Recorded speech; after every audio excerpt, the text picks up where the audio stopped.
I will recreate this sunset, which I made in an arch paper using both Canson and Canson Montval, and let's compare the price versus value, the warping, lifting, vibrancy, and even compatibility with masking tape. We'll also see how fast our painting dries in each paper. Let's start. Just a quick note on the details. This is Canson. For 70 pesos, you'll get 10 sheets, which are 200 GSM 9 by 12, and it has both a rough and smooth texture. So here is a close-up version of the paper. I already put masking fluid, so it will dry by the time I start painting. So here's the rough texture, and at the back, you can also use that for a smoother finish. That's Canson. On the other hand, we have Canson Montval. For 200 pesos, you'll get 5 sheets of the same size, 9 by 12, 300 GSM, which can be used for gouache, acrylic, and watercolor. It's also acid-free, and this one is cold pressed. Looking closely, this is the texture of Canson Montval. I like the texture. It's definitely thicker, and you can also use the back side. And when we put them side by side, Canson is whiter than Canson Montval. So now let's test by painting a simple sunset scene and see which one performs better. Right, here we have Canson, and this is Canson Montval. I won't use masking tape since I know from experience that it's not compatible, though I will test a masking fluid on these papers this time. So I have already prepared my pigments because I will be doing the wet on wet technique. And I'll go as fast as I can so that the pigments will blend in smoothly. Starting with Naples Yellow.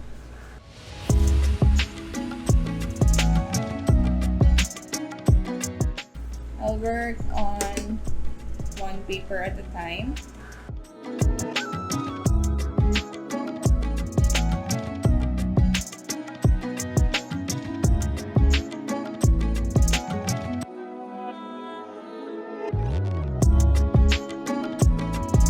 Pigments look pale on Canson. I'm not sure how it will perform on Montval. Ending with a dark color.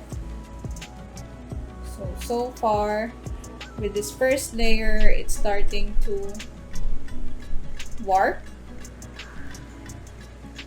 and that's totally understandable. This is only 200 GSM. That part I will need to retouch. Okay, right. So far so good with the blending of the pigments, though I'm not satisfied. Now let's see how the first layer looks with Canson Montval. Just refill.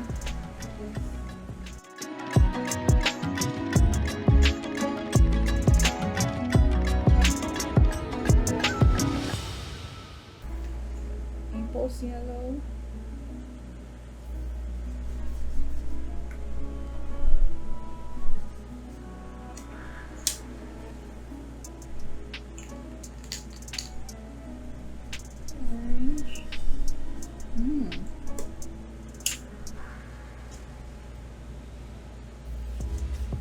The colors look a lot vibrant on Montval. Don't you agree? Looks a lot more vibrant.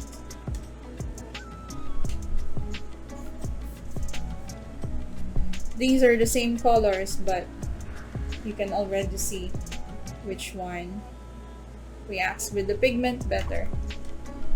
Pigments.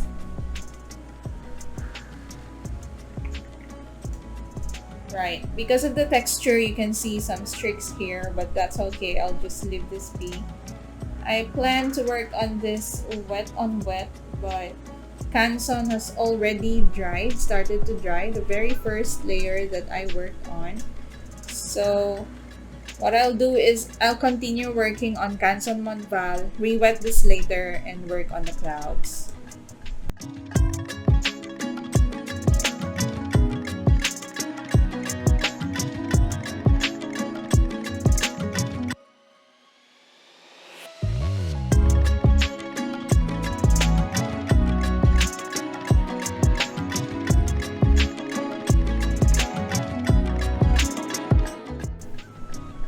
Right, that part is already dried.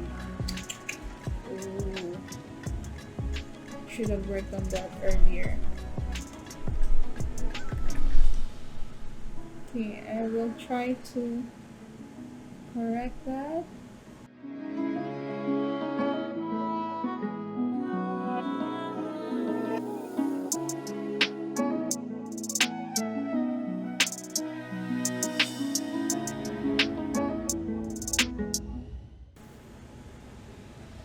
Alright, so this is Canson Montval. So far, so good. The colors are vibrant and colors blend smoothly, but let's see later when we try the lifting method. Now I'll just leave this to dry completely and I'll work on the clouds later. Right, so by the time Canson has fairly dried, Montval has some areas that are still wet. That's okay.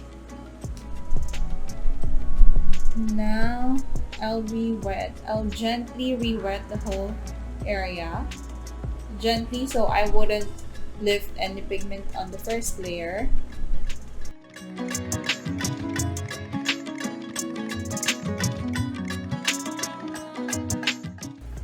And then I'll paint in the clouds. I'll try to mimic the same clouds I made here, but I can promise that I'll be able to do that.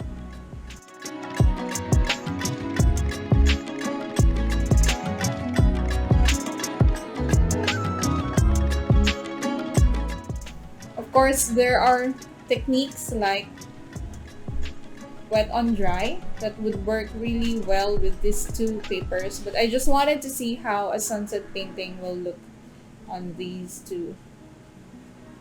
Later, I might also try painting a simple portrait or still life painting using both papers, just so I could compare. As you can see, when we're working with wet on Canson Montval, it curved slightly, but when I compare it to arches, it has, to Canson, it has hills and valleys. It doesn't bend or curve uniformly compared to Montval. Well, understandably so, since this is 300 GSM and this is 200 GSM. And we can already see how pale the background is for Canson, whereas in Canson Montval, the pigments are slightly more vibrant.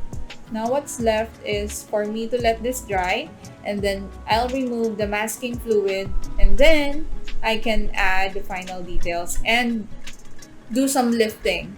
Let's see if lifting will work on the dried pigments later. Okay, first layer is dried. Now let's add the final details, and I'll lift the masking tape and try the lifting method. I'll just add some really dark foreground around here.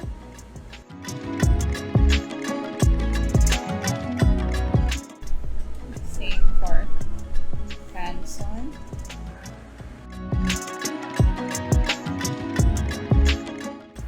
Some birds. And just like what I did on my arch sunset painting, I will use lifting on these parts of the clouds to reveal what's underneath. Let's see if that will work on these papers too. So what I'll do is I'll grab my flat synthetic brush. I have my tissue paper with me, wet it with clean water, and lift. The colors are lifting, but I think it's lifting too much because it's revealing the white of the paper instead of the first layer only. So if I put this closer to the camera, you'll see it's white. It should have been orange. Let's try on this part. Right, so it really is lifting some pigment. I mean, the first and second layers. What about Montval? Pretty much the same.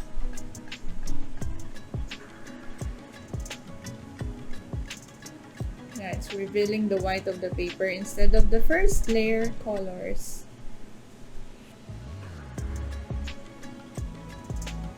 Okay, I don't want to overdo this, so yeah, I'll just leave it like that.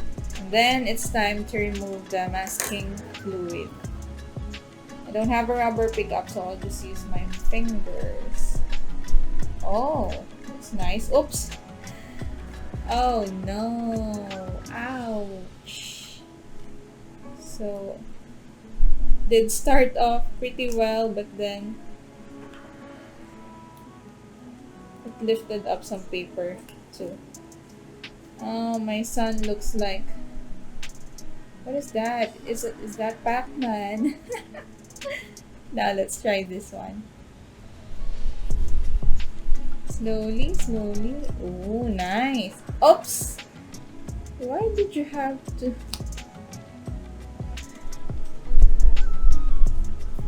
Oh no!